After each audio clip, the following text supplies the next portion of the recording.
جو شخص ایک عورت پر حکومت نہیں چلا سکتا ہے اس کو لوگ پورے دیش کا ذمہ دار بنا دیتے ہیں. سمجھنے والی بات، غور کرنے والی بات ہے. انٹرویو بھی کیا دے رہے ہیں صاحب؟ عورت پہ حکومت نہیں چل سکتی. دیش پہ حکومت چلانا آسان ہے، عورت پہ نہیں چلا سکتی. شادی نہیں کی، خیر ان کی مرضی، نہیں کی وہ جانے. تو راشٹرپتی، اگر پتی کا معنی دولہا کرو گے تو کیا ترجمہ ہوگا؟ راشٹر مانی دیش، پتی مانی دولہا، پورے دیش کا دولہا نہیں، غلط ہے. پتی مانی محافظ، رکشک. راشٹر مانی دیش، راشٹرپتی کا ترجمہ دیش کا رکشک، دیش کا محافظ. چونکہ پورے دیش کی حفاظت کی ذمہ داری راشٹرپتی کے اوپر آ جاتی ہے، اس لیے اس کو کہا جاتا ہے راشٹرپتی، دیش کا محافظ. سینا پتی کیا ترجمہ کرو گے؟ فوج ہوتی ہے نا، فوج. فوج میں ایک شخص ہوتا ہے جو سردار ہوتا ہے سینا کا، اس کو کہا جاتا ہے سینا پتی. اب پتی مانی دولہا کرو گے تو کیا ترجمہ ہوگا؟ سینا پتی، سینا کا دولہا، سینا کا محافظ. پورے سینا کی حفاظت کی ذمہ داری اس کے اوپر ہوتی ہے، اس لیے اس کو سینا پتی کہا جاتا ہے. بہت سی چیزیں، کروڑ پتی، لکھ پتی، کیا ترجمہ کرو گے؟ کروڑ کا دولہا، لاکھ کا دولہا. پتی مانی دولہا نہیں ہوتا ہے، پتی کے معنی ہوتے ہیں محافظ. محمد رسول اللہ کے لیے کیا کہا گیا؟ جگت پتی. جگت مانی دنیا، پتی مانی محافظ، پوری دنیا کا محافظ، پوری دنیا کا رکشک. اور رکشا رحم سے کے بغیر نہیں ہوتی ہے. ہمارے اندر اگر رحم نہیں ہوگا اور معاف کرنے کا جذبہ نہیں ہوگا تو ہم رکشا نہیں کر سکتے. ہٹلر نے کیا کیا، صدام نے کیا کیا، ہم رکشا نہیں کر سکتے جب تک کہ رحم کا جذبہ نہ ہو. اس لیے اللہ تعالیٰ نے محمد رسول اللہ کو محافظ نہیں بلکہ رحمت کہا ہے، اور پوری دنیا کے لیے رحمت بنایا ہے، اور اس کے لیے عالم کا لفظ استعمال کیا ہے. وما ارسلناک الا رحمتا للعالمین. اے نبی، ہم نے آپ کو ساری کائنات کے لیے رحمت بنا کر بھیجا ہے، کیونکہ رحمت ہوگی تو حفاظت ہوگی. آپ کے اندر رحم و کرم ہے تو آپ حفاظت کر لیں گے. گھوڑا ملے گا براق، ہوا سے بھی تیز رفتار سے باتیں کرے گا. ظاہر بات ہے اس کو براق اسی لیے کہا جاتا ہے، برق مانی بجلی، بجلی سے بھی زیادہ تیز رفتار سے چلنے والا. براق کی طرف اشارہ ہے، معراج کی طرف اشارہ ہے، اسرا اور معراج کی طرف.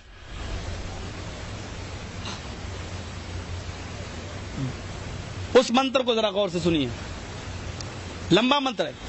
واچبو پرتی پریبڑا مایا مد وشارد تب دیو مہاراج مم دستو ماگیتا مرمو چشٹ سمنجیات تتا تت پشیبو نرپیتی شرطوا تتا درشٹا پرم بسم ماگیتا چتربھراترم دیو کرشیامی کرشیم بھونتو باندھوا دیوا سواشینا اترشدا شرم شرودھاری سدوشکا اچالا پیلنگ گچھے دین سر بھکچو متو ممہ. یہ منتر میں نے پڑھا تھا آپ کے سامنے، غور کیجئے اس منتر میں. راجا بھوج، یہ بھوشیہ پران کا منتر ہے، میں نے حوالہ دے دیا. پرتیست پڑھو، کھنڈ 3 ادھیائے 3 منتر نمبر 25 سے 30 تک. کیا کہا گیا؟ انتم مہارشی راجا بھوج کو جب پتا چلا کہ چاند کے 2 ٹکڑے ہو گئے، بھوشیہ پران کہہ رہی ہے چاند کے 2 ٹکڑے ہو گئے، تو راجا بھوج ایودھیا میں آئے. ایودھیا، دیکھیے ایودھیا کس کو کہتے ہیں؟ ہمارے یہاں ایک جگہ کا نام ہے ایودھیا. بابری مسجد اور رام جنم بھومی کا جو مسئلہ چل رہا ہے، میں اس کے قریب کا رہنے والا ہوں. اٹاوا لوگ جانتے، یو پی میں وہ بھی پڑتا ہے. وہ ایودھیا ہے، اس کو ایودھیا نہیں کہا گیا، ویدوں میں ایودھیا لکھا، ایودھیا. وہ ایودھیا ہے، فرق ہے دونوں میں. راجا بھوج ایودھیا ہے. ایودھیا کس کو کہا گیا؟ میننگ دیکھیے، یدھ کے معنی کیا ہوتے ہیں؟ جنگ. یدھ کے معنی کیا ہوتے ہیں؟ لڑائی. اور ایودھیا ایسی جگہ جہاں جنگ نہ ہو، جہاں جنگ لڑنا حرام ہو. جیسے کہا جاتا ہے نا، یہ کام سمبھو ہے. سمبھو مانی ممکن، ہاں ٹھیک ہے سمبھو ہے، ہم کریں گے، ممکن ہے. اور کہنا ہو ناممکن تو کیا کہیں گے؟ اسمبھو، غیر ممکن، ناممکن. اچت مناسب ہے، یار اچت پیسے لگا لو، اچت. اور انوچت غیر مناسب، نامناسب. آ لگانے سے نا کا معنی پیدا ہوتا ہے. یدھ کے معنی جنگ. ایودھیا ایسی جگہ جہاں جنگ نہ لڑی جائے. اللہ نے ایسی جگہ کو دار السلام کہا ہے. واللہ یہدی الی دار السلام، اللہ تمہاری رہنمائی کرتا ہے دار السلام، سلامتی کے گھر کی.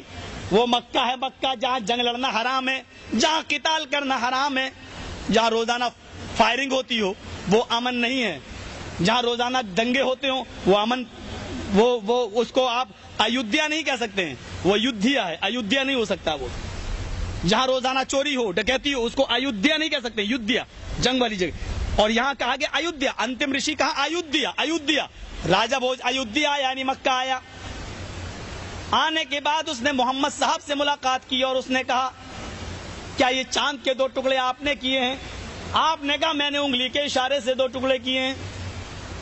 تب اس نے جو الفاظ کہے وہ بھوشیہ پران کے اندر لکھے ہیں. نمستے گرجانات، دیکھیے الفاظ، نمستے گرجانات مروستھل نواسنے بہو مایا پروتنے. ہائے گرجانات، میں آپ کی شرن میں آیا ہوں، آپ کو نمسکار کرتا ہوں، آپ کو آداب کرتا ہوں، آپ کو سلام کرتا ہوں.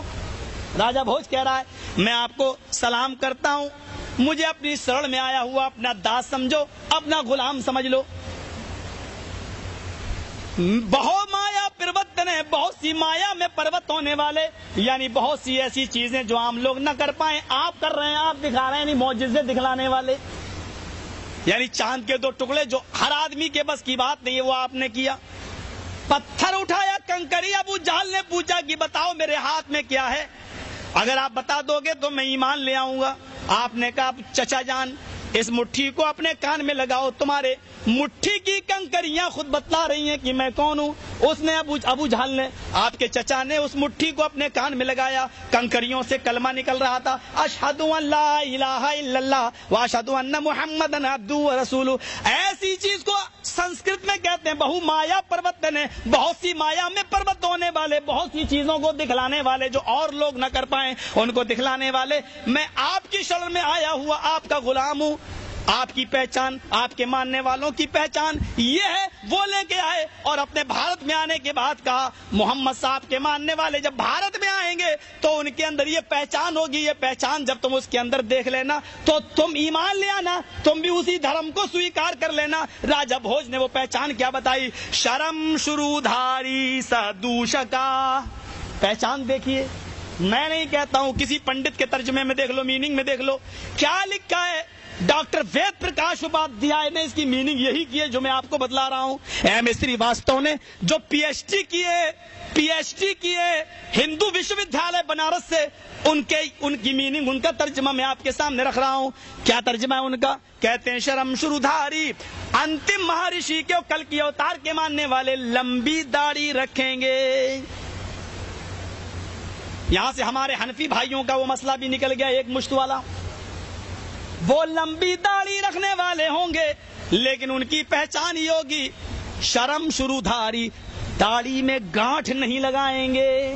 گانٹھ دیکھا کبھی آپ نے؟ انڈیا گئے ہوں گے دیکھا ہوگا آپ نے، ایسے کر لیتے ہیں. بابا رام دیو کو دیکھ لو، سکھوں کو دیکھ لو، ایسے گانٹھ لگا لیتے ہیں اور اس کو سکھا لیتے ہیں، ایسا لگتا ہے جیسے ناریل کا گچھا سا بنا لیتے ہیں، وہ سکھا لیتے ہیں اس کو. تو ان کی پہچان یہ ہوگی محمد. راجا بھوج بتلا رہے ہیں کہ محمد اور ان کے ساتھیوں کی پہچان کیا ہوگی جب وہ بھارت میں آئیں گے. شرم شرودھاری، داڑھی تو لمبی رکھیں گے لیکن داڑھی میں گانٹھ نہیں لگائیں گے. سادوشکا، اپنے سر کو صاف کریں گے، چوٹی نہیں رکھیں گے. سادوشکا، ہمارے ہندو بھائیوں میں چوٹی ہوتی ہے نا، پورے بال صاف کر لیتے ہیں، یہاں تھوڑا سا وہ چھوڑ دیتے ہیں، اس کو ٹکی بھی بولتے ہیں، کہیں ٹکی، کہیں چوٹی اس کو بولتے ہیں اتنا. اور ان کا یہ آستھا ہے، یہ وشواس ہے کہ شنکر جی کی چوٹی سے گنگا جمنا نکلی ہے. یہ ہندو دھرم کی کتابوں میں نکلا ہے، لکھا ہے کہ شنکر جی کی چوٹی سے گنگا جمنا. ہمارے ہاں ایڑی کا ذکر ہے، اسماعیل علیہ الصلوۃ والسلام ایڑی رگڑ رہے تھے اور حضرت ہاجرہ صفا اور مروہ کے چکر لگا رہی تھی اور پانی نہیں مل رہا تھا. تو اللہ تعالیٰ نے ان کی دعا سنی، کہا جبرائیل جاؤ جہاں میرا بندہ اسماعیل ایڑیاں رگڑ رہا تم پر مارو، پانی کا چشمہ میں جاری کرتا ہوں. یہاں ایڑی ماری، زمزم نکلا، وہاں چوٹی سے گنگا جمنا نکلی. تھوڑا سا مواصلت دیکھیے، کسی حد تک یہ واقعات وہاں بہت موجود ہیں لیکن چونکہ بہت پراچین دھرم ہے اس لیے تغیر ہوا ہے، تبدیلی ہوئی ہے، یا یوں کہہ لیجیے اصلی میں ڈالڈا ملا ہے، اوریجنلٹی میں ڈپلیکیٹ کی آمیزش ہوئی ہے. یہاں چوٹی کا ورلن ہے، یہاں ایڑی کا، یہاں لمبی داڑھی کا ورلن ہے لیکن داڑھی میں گانٹھ لگانے کا نہیں. بال صاف کرنے کا بھی ذکر ہے لیکن بال میں چوٹی رکھنے کا نہیں. وہ آخری نبی کے ماننے والے جب بھارت میں آئیں گے لمبی داڑھی رکھیں گے، داڑھی میں گانٹھ نہیں لگائیں گے، بال صاف کریں گے لیکن چوٹی نہیں رکھیں گے.